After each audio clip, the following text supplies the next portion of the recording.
Ezra, chapter 1. In the first year of King Cyrus of Persia, the Lord fulfilled Jeremiah's prophecy by stirring the heart of Cyrus to put this proclamation into writing and to send it throughout his kingdom. This is what King Cyrus of Persia says: "The Lord, the God of heaven, has given me all the kingdoms of the earth. He has appointed me to build him a temple at Jerusalem in the land of Judah. All of you who are his people may return to Jerusalem in Judah to rebuild this temple of the Lord, the God of Israel, who lives in Jerusalem. And may your God be with you. Those who live in any place where Jewish survivors are found should contribute toward their expenses by supplying them with silver and gold, supplies for the journey, and livestock, as well as a freewill offering for the temple of God in Jerusalem." Then God stirred the hearts of the priests and Levites and the leaders of the tribes of Judah and Benjamin to return to Jerusalem to rebuild the temple of the Lord. And all their neighbors assisted by giving them vessels of silver and gold, supplies for the journey, and livestock. They gave them many choice gifts in addition to all the free will offerings. King Cyrus himself brought out the valuable items which King Nebuchadnezzar had taken from the Lord's temple in Jerusalem and had placed in the temple of his own gods. Cyrus directed Mithredath, the treasurer of Persia, to count these items and present them to Sheshbazzar, the leader of the exiles returning to Judah. These were the items Cyrus donated: gold trays, 30, silver trays, 1,000, silver censers, 29, gold bowls, 30, silver bowls, 410, other items, 1,000. In all, 5,400 gold and silver items were turned over to Sheshbazzar to take back to Jerusalem when the exiles returned there from Babylon. Chapter 2. Here is the list of the Jewish exiles of the provinces who returned from their captivity to Jerusalem and to the other towns of Judah. They had been deported to Babylon by King Nebuchadnezzar. Their leaders were Zerubbabel, Jeshua, Nehemiah, Seraiah, Realiah, Mordecai, Bilshan, Mispar, Bigvai, Rehum, and Baanah. This is the number of the men of Israel who returned from exile: the family of Parosh, 2,172, the family of Shephatiah, 372, the family of Era, 775, the family of Pahath-Moab, descendants of Jeshua and Joab, 2,812, the family of Elam, 1,254, the family of Zattu, 945, the family of Zakai, 760, the family of Benai, 642, the family of Bebai, 623, the family of Azgad, 1,222, the family of Adonikam, 666, the family of Bigvai, 2,056, the family of Adin, 454, the family of Ater, descendants of Hezekiah, 98, the family of Bezai, 323, the family of Jorah, 112, the family of Hashum, 223, the family of Gibar, 95, the people of Bethlehem, 123, the people of Netophah, 56, the people of Anathoth, 128, the people of Beth Azmaveth, 42, the peoples of Kiriath Jearim, Kephirah, and Beeroth, 743, the peoples of Ramah and Geba, 621, the people of Michmash, 122, the peoples of Bethel and Ai, 223, the citizens of Nebo, 52, the citizens of Magbish, 156, the citizens of Elam, 1,254, the citizens of Harim, 320, the citizens of Lod, Hadid, and Ono, 725, the citizens of Jericho, 345, the citizens of Senaa, 3,630. These are the priests who returned from exile: the family of Jedaiah, through the line of Jeshua, 973, the family of Immer, 1,052, the family of Pashur, 1,247, the family of Harim, 1,017. These are the Levites who returned from exile: the families of Jeshua and Kadmiel, descendants of Hodaviah, 74. The singers of the family of Asaph, 128. The gatekeepers of the families of Shalom, Ater, Talmum, Akub, Hatita, and Shobai, 139. The descendants of the following temple servants returned from exile: Zicha, Hashupha, Tabeoth, Kiros, Sayacha, Pedon, Lebana, Hegaba, Akub, Hegab, Shalmai, Henan, Gidel, Gehar, Reaiah, Rezin, Nikoda, Gazam, Uzzah, Pasea, Besai, Aznach, Meonim, Nephuzim, Bakbuk, Hakufa, Harhur, Bazluth, Mehida, Harsha, Barkos, Sisera, Tima, Niziah, and Hatifa. The descendants of these servants of King Solomon returned from exile: Sotai, Sophereth, Peruda, Jaala, Darkon, Gidel, Shephatiah, Hatil, Pokereth, Hazabaim, and Amai. In all, the temple servants and the descendants of Solomon's servants numbered 392. Another group returned to Jerusalem at this time from the towns of Tel Melah, Tel Harsha, Kerub, Adan, and Immer. However, they could not prove that they or their families were descendants of Israel. This group consisted of the families of Delaiah, Tobiah, and Nekoda, a total of 652 people. 3 families of priests, Hobaiah, Hakoz, and Barzillai, also returned to Jerusalem. This Barzillai had married a woman who was a descendant of Barzillai of Gilead, and he had taken her family name. But they had lost their genealogical records, so they were not allowed to serve as priests. The governor would not even let them eat the priest's share of food from the sacrifices until there was a priest who could consult the Lord about the matter by means of sacred lots. So a total of 42,360 people returned to Judah, in addition to 7,337 servants and 200 singers, both men and women. They took with them 736 horses, 245 mules, 435 camels, and 6,720 donkeys. When they arrived at the temple of the Lord in Jerusalem, some of the family leaders gave generously toward the rebuilding of God's temple on its original site, and each leader gave as much as he could. The total of their gifts came to 61,000 gold coins, 6,250 pounds of silver, and 100 robes for the priests. So the priests, the Levites, the singers, the gatekeepers, the temple servants, and some of the common people settled in villages near Jerusalem. The rest of the people returned to the other towns of Judah from which they had come. Chapter 3.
The Levites, descendants of Asaph, clashed their cymbals to praise the Lord, just as King David had prescribed.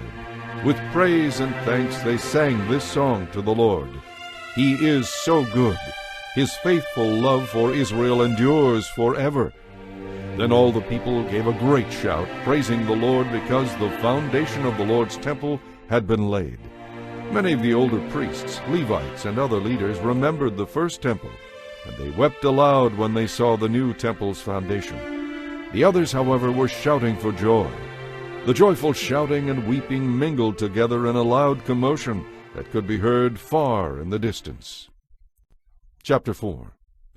The enemies of Judah and Benjamin heard that the exiles were rebuilding a temple to the Lord, the God of Israel. So they approached Zerubbabel and the other leaders and said, "Let us build with you, for we worship your God just as you do. We have sacrificed to him ever since King Esarhaddon of Assyria brought us here."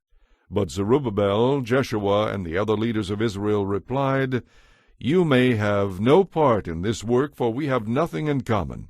We alone will rebuild the temple for the Lord, the God of Israel, just as King Cyrus of Persia commanded us." Then the local residents tried to discourage and frighten the people of Judah to keep them from their work. They bribed agents to work against them and to frustrate their aims. This went on during the entire reign of King Cyrus of Persia and lasted until King Darius of Persia took the throne.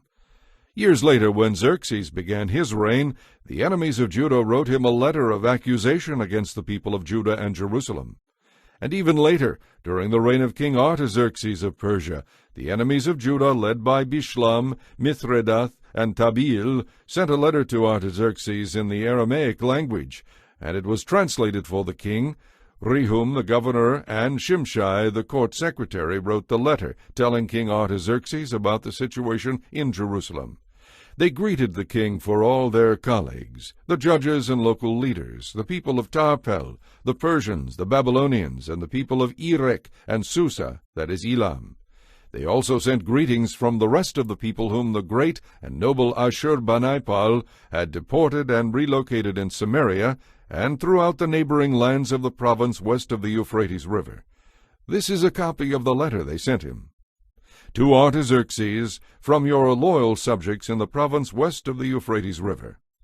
Please be informed that the Jews who came here to Jerusalem from Babylon are rebuilding this rebellious and evil city. They have already laid the foundation for its walls, and will soon complete them. But we wish you to know that if this city is rebuilt and its walls are completed, it will be much to your disadvantage, for the Jews will then refuse to pay their tribute, customs, and tolls to you. Since we are loyal to you as your subjects, and we do not want to see you dishonored in this way, we have sent you this information. We suggest you search your ancestors' records, where you will discover what a rebellious city this has been in the past. In fact, it was destroyed because of its long history of sedition against the kings and countries who attempted to control it. We declare that if this city is rebuilt and its walls are completed, the province west of the Euphrates River will be lost to you." Then Artaxerxes made this reply: To Rehum the governor, Shimshai the court secretary, and their colleagues living in Samaria and throughout the province west of the Euphrates River. Greetings. The letter you sent has been translated and read to me. I have ordered a search to be made of the records, and have indeed found that Jerusalem has in times past been a hotbed of insurrection against many kings. In fact, rebellion and sedition are normal there. Powerful kings have ruled over Jerusalem and the entire province west of the Euphrates River, and have received vast tribute, customs, and tolls. Therefore issue orders to have these people stop their work. That city must not be rebuilt except at my express command. Do not delay, for we must not permit the situation to get out of control."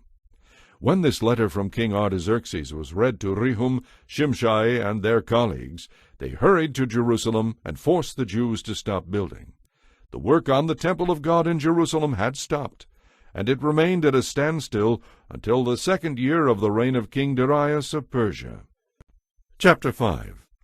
At that time the prophets Haggai and Zechariah son of Iddo prophesied in the name of the God of Israel to the Jews in Judah and Jerusalem. Zerubbabel son of Shealtiel and Jeshua son of Jehozadak responded by beginning the task of rebuilding the temple of God in Jerusalem. And the prophets of God were with them and helped them. But Tattenai, governor of the province west of the Euphrates, and Shethar-bozenai and their colleagues soon arrived in Jerusalem and asked, "Who gave you permission to rebuild this temple and restore this structure?" They also asked for a list of the names of all the people who were working on the temple. But because their God was watching over them, the leaders of the Jews were not prevented from building until a report was sent to Darius, and he returned his decision.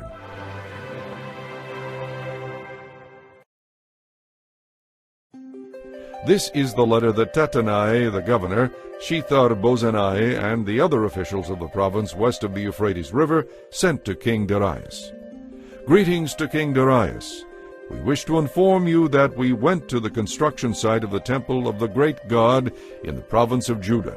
It is being rebuilt with specially prepared stones, and timber is being laid in its walls. The work is going forward with great energy and success. We asked the leaders, "Who gave you permission to rebuild this temple and restore this structure?" And we demanded their names so that we could tell you who the leaders were. This was their answer: "We are the servants of the God of heaven and earth, and we are rebuilding the temple that was built here many years ago by a great king of Israel.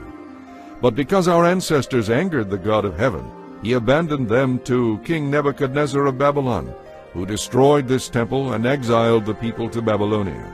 However, King Cyrus of Babylon, during the first year of his reign, issued a decree that the temple of God should be rebuilt.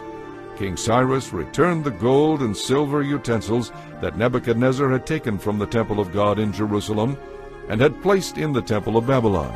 These items were taken from that temple and delivered into the safekeeping of a man named Sheshbazzar, whom King Cyrus appointed as governor of Judah. The king instructed him to return the utensils to their place in Jerusalem and to rebuild the temple of God there as it had been before.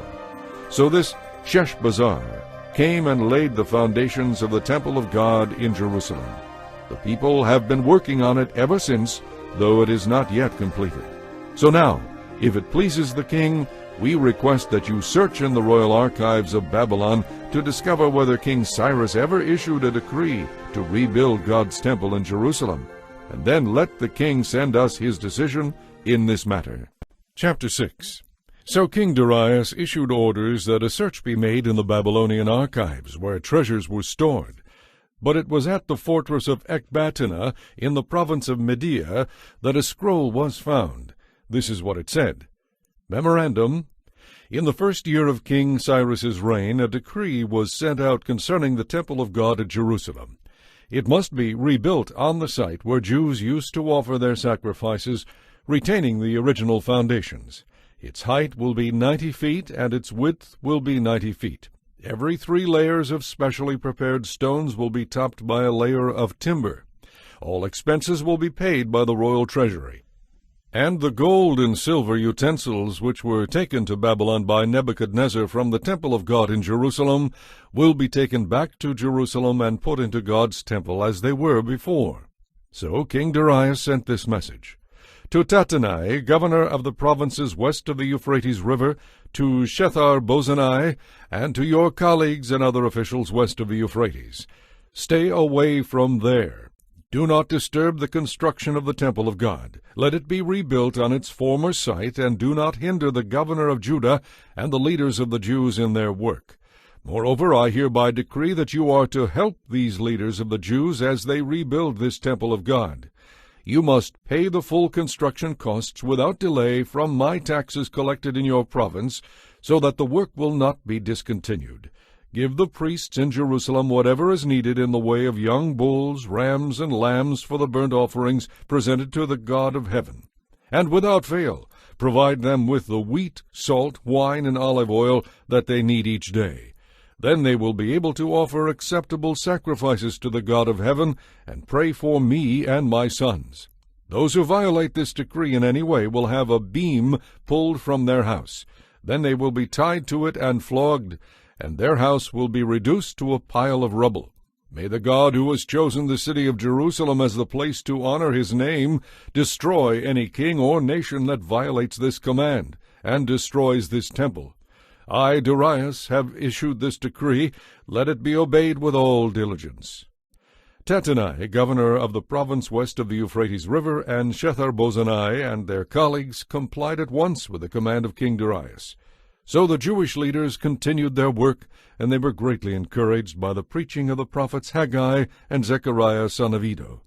The temple was finally finished, as had been commanded by the God of Israel, and decreed by Cyrus, Darius, and Artaxerxes, the kings of Persia. The temple was completed on March 12th, during the 6th year of King Darius's reign. The temple of God was then dedicated with great joy by the people of Israel, the priests, the Levites, and the rest of the people who had returned from exile. During the dedication ceremony for the temple of God, 100 young bulls, 200 rams, and 400 lambs were sacrificed, and 12 male goats were presented as a sin offering for the 12 tribes of Israel. Then the priests and Levites were divided into their various divisions to serve at the temple of God in Jerusalem, following all the instructions recorded in the book of Moses. On April 21st, the returned exiles celebrated Passover. The priests and Levites had purified themselves and were ceremonially clean, so they slaughtered the Passover lamb for all the returned exiles, for the other priests, and for themselves. The Passover meal was eaten by the people of Israel who had returned from exile, and by the others in the land who had turned from their immoral customs to worship the Lord, the God of Israel. They ate the Passover meal and celebrated the festival of unleavened bread for 7 days. There was great joy throughout the land because the Lord had changed the attitude of the king of Assyria toward them, so that he helped them to rebuild the temple of God, the God of Israel. Chapter 7. Many years later, during the reign of King Artaxerxes of Persia, there was a man named Ezra. He was the son of Seraiah, son of Azariah, son of Hilkiah, son of Shallum, son of Zadok, son of Ahitub, son of Amariah, son of Azariah, son of Meraioth, son of Zerahiah, son of Uzai, son of Bukai, son of Abishua, son of Phinehas, son of Eleazar, son of Aaron the high priest. This Ezra was a scribe, well versed in the law of Moses, which the Lord, the God of Israel, had given to the people of Israel. He came up to Jerusalem from Babylon, and the king gave him everything he asked for, because the gracious hand of the Lord his God was on him. Some of the people of Israel, as well as some of the priests, Levites, singers, gatekeepers, and temple servants, traveled up to Jerusalem with him in the 7th year of King Artaxerxes' reign. Ezra arrived in Jerusalem in August of that year. He had left Babylon on April 8th and came to Jerusalem on August 4th, for the gracious hand of his God was on him. This was because Ezra had determined to study and obey the law of the Lord, and to teach those laws and regulations to the people of Israel. King Artaxerxes had given a copy of the following letter to Ezra, the priest and scribe, who studied and taught the commands and laws of the Lord to Israel. Greetings from Artaxerxes, the King of Kings, to Ezra the priest, the teacher of the law of the God of heaven. I decree that any of the people of Israel in my kingdom, including the priests and Levites, may volunteer to return to Jerusalem with you. I and my council of 7 hereby instruct you to conduct an inquiry into the situation in Judah and Jerusalem based on your God's law, which is in your hand. We also commission you to take with you some silver and gold, which we are freely presenting as an offering to the God of Israel who lives in Jerusalem. Moreover, you are to take any silver and gold which you may obtain from the province of Babylon, as well as the freewill offerings of the people and the priests that are presented for the temple of their God in Jerusalem. These donations are to be used specifically for the purchase of bulls, rams, lambs, and the appropriate grain offerings and drink offerings, all of which will be offered on the altar of the temple of your God in Jerusalem. Any money that is left over may be used in whatever way you and your colleagues feel is the will of your God. But as for the utensils we are entrusting to you for the service of the temple of your God, deliver them in full to the God of Jerusalem. If you run short of money for anything necessary for your God's temple, or for any similar needs, you may requisition funds from the royal treasury. I, Artaxerxes the king, hereby send this decree to all the treasurers in the province west of the Euphrates River. You are to give Ezra whatever he requests of you, for he is a priest and teacher of the law of the God of heaven. You are to give him up to 7,500 pounds of silver, 500 bushels of wheat, 550 gallons of wine, 550 gallons of olive oil, and an unlimited supply of salt. Be careful to provide whatever the God of heaven demands for his temple, for why should we risk bringing God's anger against the realm of the king and his sons? I also decree that no priest, Levite, singer, gatekeeper, temple servant, or other worker in this temple of God will be required to pay taxes of any kind. And you, Ezra, are to use the wisdom God has given you to appoint magistrates and judges who know your God's laws to govern all the people in the province west of the Euphrates River. If the people are not familiar with those laws, you must teach them. Anyone who refuses to obey the law of your God and the law of the king will be punished immediately by death, banishment, confiscation of goods, or imprisonment. Praise the Lord, the God of our ancestors, who made the king want to beautify the temple of the Lord in Jerusalem. And praise him for demonstrating such unfailing love to me by honoring me before the king, his council, and all his mighty princes. I felt encouraged because the gracious hand of the Lord my God was on me, and I gathered some of the leaders of Israel to return with me to Jerusalem. Chapter 8. Here is a list of the family leaders and the genealogies of those who came with me from Babylon during the reign of King Artaxerxes. From the family of Phinehas, Gershom. From the family of Ithamar, Daniel. From the family of David, Hattush, son of Shechaniah. From the family of Parosh, Zechariah and 150 other men. From the family of Pahath-Moab, Eliehoenai, son of Zerahiah, and 200 other men. From the family of Zetu, Shechaniah, son of Jehaziel, and 300 other men. From the family of Adin, Ebed, son of Jonathan, and 50 other men. From the family of Elam, Jeshiah, son of Athaliah, and 70 other men. From the family of Shephatiah, Zebediah, son of Michael, and 80 other men. From the family of Joab, Obadiah, son of Jehiel, and 218 other men. From the family of Bani, Shelomith, son of Josephiah, and 160 other men. From the family of Bebai, Zechariah, son of Bebai, and 28 other men. From the family of Azgad, Johanan, son of Hakatan, and 110 other men. From the family of Adonikam, who came later, Eliphalet, Jeuel, Shemaiah, and 60 other men. From the family of Bigvai, Uthai, Zakur, and 70 other men. I assembled the exiles at the Ahava Canal, and we camped there for 3 days while I went over the lists of the people and the priests who had arrived.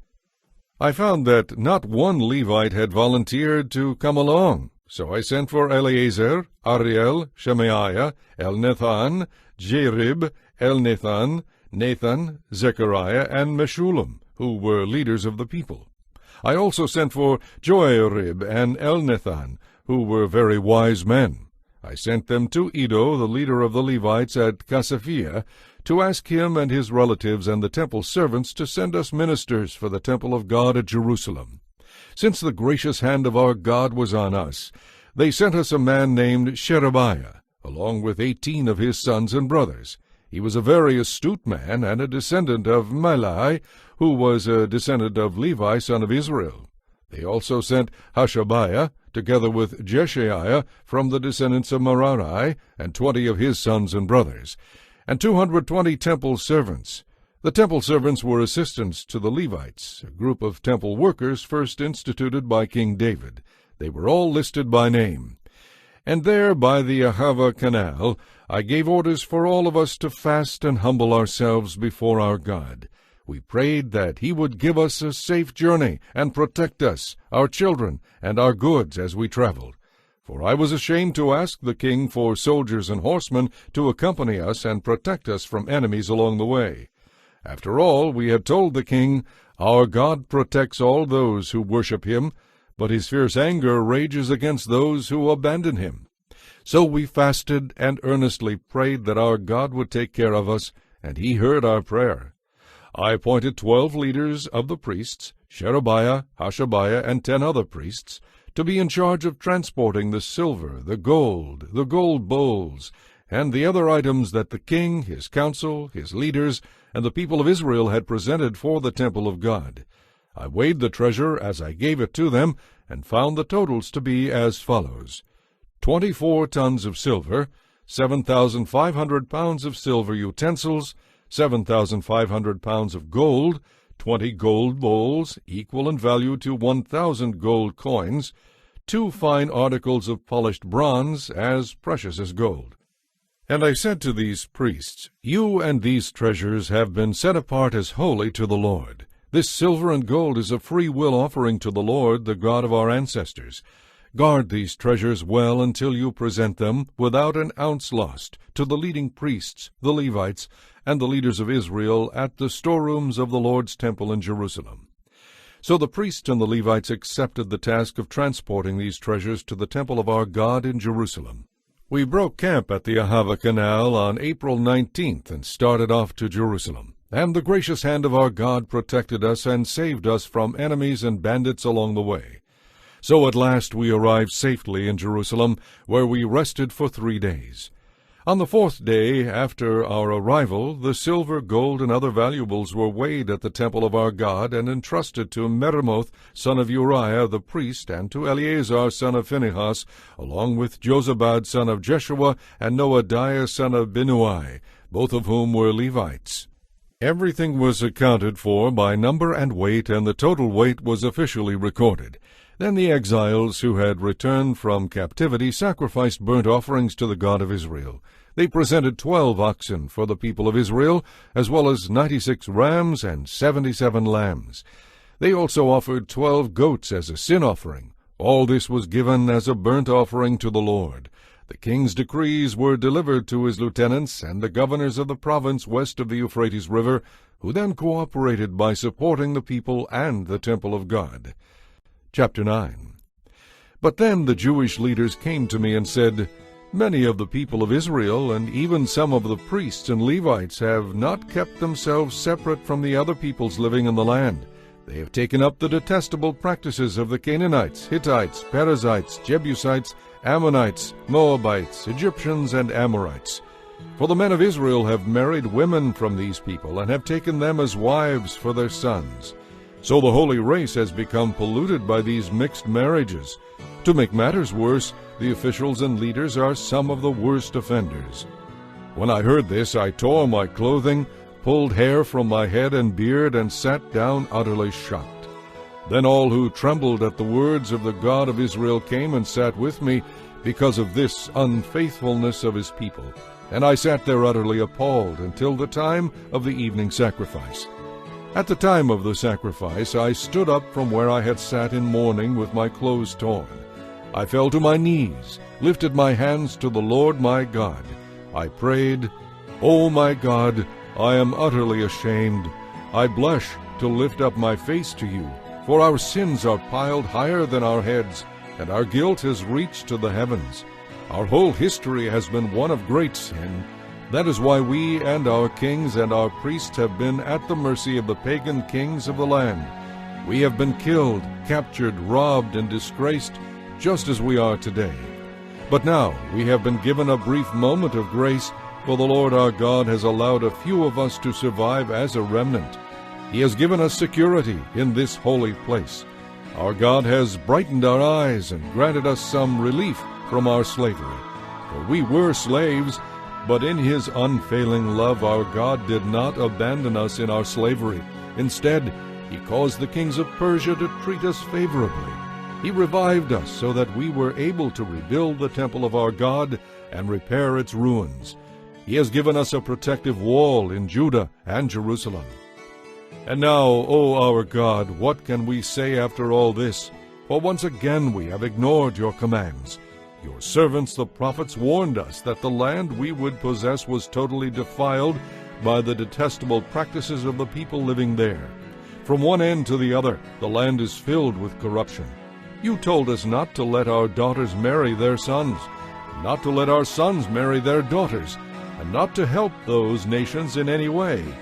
You promised that if we avoided these things, we would become a prosperous nation.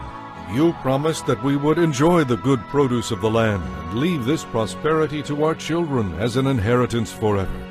Now we are being punished because of our wickedness and our great guilt. But we have actually been punished far less than we deserve, for you, our God, have allowed some of us to survive as a remnant.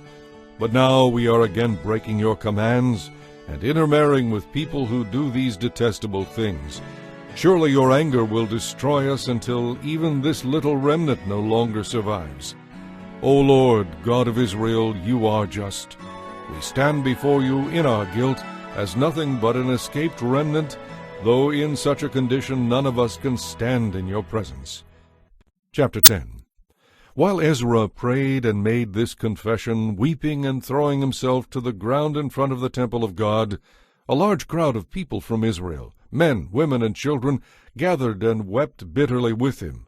Then Shechaniah, son of Jehiel, a descendant of Elam, said to Ezra, "We confess that we have been unfaithful to our God, for we have married these pagan women of the land.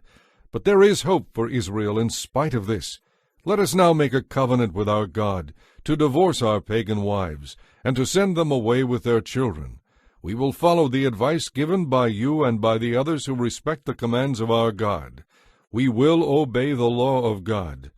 Take courage, for it is your duty to tell us how to proceed in setting things straight, and we will cooperate fully." So Ezra stood up and demanded that the leaders of the priests and the Levites and all the people of Israel swear that they would do as Shechaniah had said. And they all swore a solemn oath. Then Ezra left the front of the temple of God and went to the room of Jehohanan, son of Eliashib. He spent the night there, but he did not eat any food or drink. He was still in mourning because of the unfaithfulness of the returned exiles. Then a proclamation was made throughout Judah and Jerusalem that all the returned exiles should come to Jerusalem. Those who failed to come within 3 days would, if the leaders and elders so decided, forfeit all their property and be expelled from the assembly of the exiles. Within 3 days, all the people of Judah and Benjamin had gathered in Jerusalem. This took place on December 19th, and all the people were sitting in the square before the temple of God. They were trembling both because of the seriousness of the matter and because it was raining. Then Ezra the priest stood and said to them, "You have sinned, for you have married pagan women. Now we are even more deeply under condemnation than we were before. Confess your sin to the Lord, the God of your ancestors, and do what he demands. Separate yourselves from the people of the land and from these pagan women." Then the whole assembly raised their voices and answered, "Yes, you are right. We must do as you say." Then they added, "This isn't something that can be done in a day or two, for many of us are involved in this extremely sinful affair. This is the rainy season, so we cannot stay out here much longer. Let our leaders act on behalf of us all. Everyone who has a pagan wife will come at the scheduled time with the leaders and judges of his city, so that the fierce anger of our God may be turned away from us concerning this affair."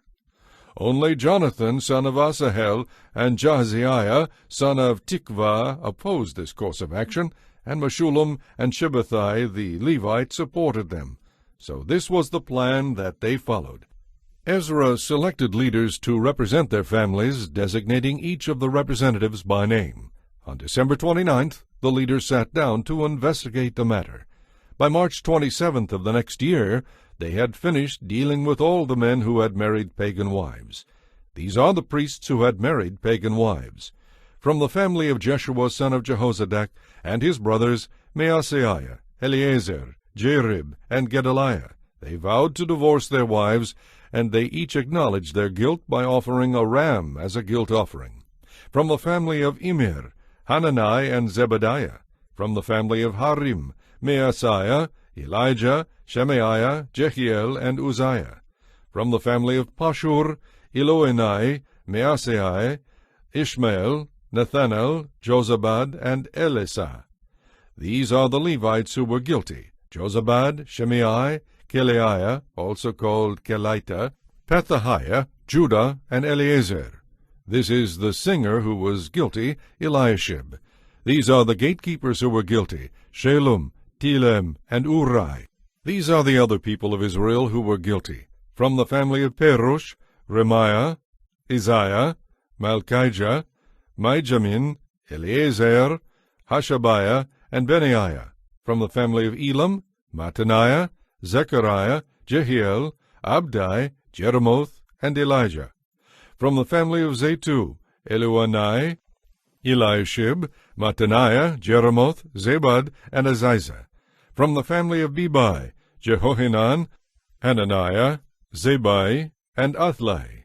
From the family of Benai, Meshullam, Malluch, Adaiah, Jeshub, Sheal, and Jeremoth. From the family of Pahath Moab, Adnah, Kilal, Benaiah, Maaseiah, Mattaniah, Bezalel, Binuai, and Manasseh. From the family of Harum, Eleazar, Ishijah, Malchijah, Shemaiah, Shimeon, Benjamin, Malluch, and Shemariah. From the family of Hashum, Mattenai, Mattatah, Zabad, Eliphelet, Jeremiah, Manasseh, and Shimei. From the family of Benai, Meadai, Amram, Uel, Benaiah, Bediah, Kelohai, Venaiah, Meremoth, Eliashib, Mattaniah, Mattanai, and Jeashu. From the family of Binuai, Shimei, Shelemiah, Nathan, Adaiah, Machnadebai, Sheshai, Sherai, Azarel, Shelemiah, Shemariah, Shallum, Amariah, and Joseph. From the family of Nebo, Jael, Mattathiah, Zabad, Zebina, Jadai, Joel, and Benaiah. Each of these men had a pagan wife, and some even had children by these wives.